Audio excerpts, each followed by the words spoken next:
Hey everybody, it's Mike over here in Growtopia. I almost screwed that up. It is a beautiful September morning. It's about 65 degrees.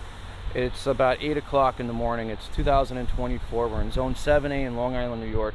There's a couple things I want to go over, and there's going to be multiple of these videos. I kind of wanted to put it into one, but we're going to start off with this one right off the bat, and it is the hoop house.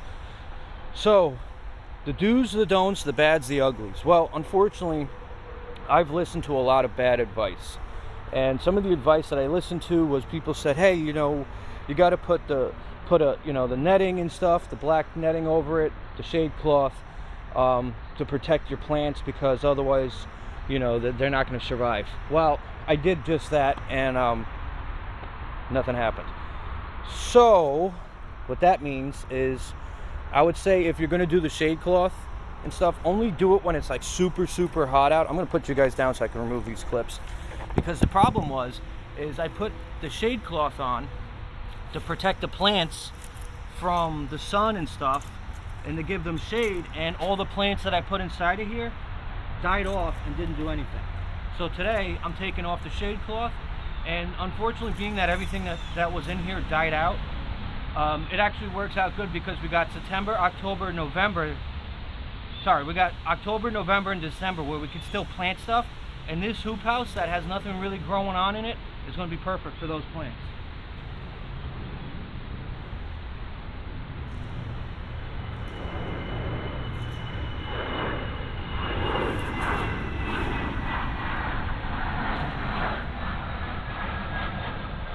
You want to get on the other side of this?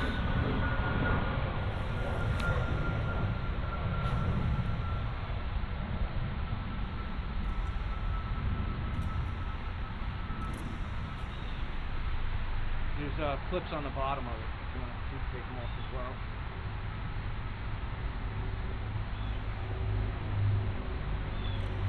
We're just going to fold that up nicely. Yeah, they get stuck on them, unfortunately.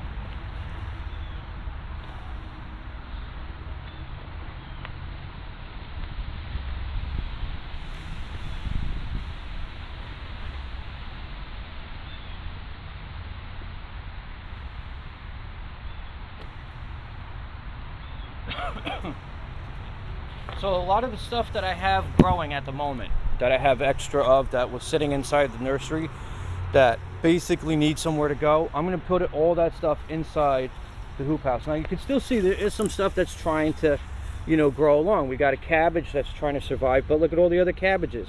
Cabbage. All these cabbages and cauliflowers that were doing good when I first put them in here all died out. Now the lettuce that's down at the far end is a shade lettuce only. So what I'm going to do with that shade lettuce is I'm actually going to take it out of here and put it into the shade house so that it can survive, because now this is all going to be full sun or partial sun and shade. So I'm going to end up doing that. And one of the things I definitely want to push out there for people is make sure you kind of play around and experiment, and don't always take what everybody says to heart, because I took it to heart and I suffered dearly on it by nothing growing. So you learn as you go. I always like to try to give people advice and experience that I come across. You could always change it up, you could always do what you want, but honestly, when it comes to certain things like putting stuff in the like a hoop house in the shade, only do it when it's like going to be really hot and sunny those days. Other than that, take the netting and stuff off, just put it on there temporarily and then remove it. Don't leave it on there permanently like I did, and then you screw yourself over. So it's a quick morning tip from Mike over here at Growtopia. I got dirt and stuff in my eyes. I went out to Home Depot this morning to grab some soil, because I want to raise the height of this bed up.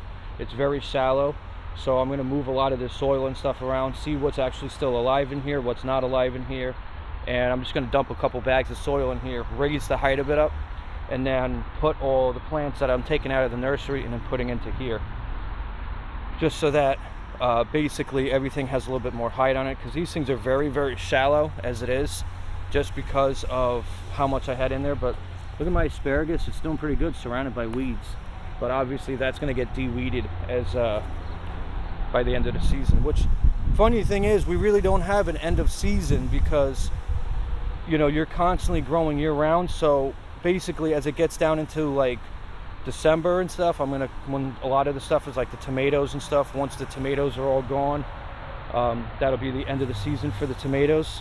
And then what I'm going to do is I'll just come through here and just de-weed everything, get rid of all the weeds and stuff that are in that area, and basically de-weed it in the winter. And then before I go out there and start planting next season for the tomatoes, then go and de-weed again and making sure everything's all nice and clean. So anyway, guys, here's a quick one for today. This is Mike over here at Growtopia. Hope you got something out of it. If you're new to the channel, check out all the other videos, subscribe as well, so you can always see when new videos are coming. Later.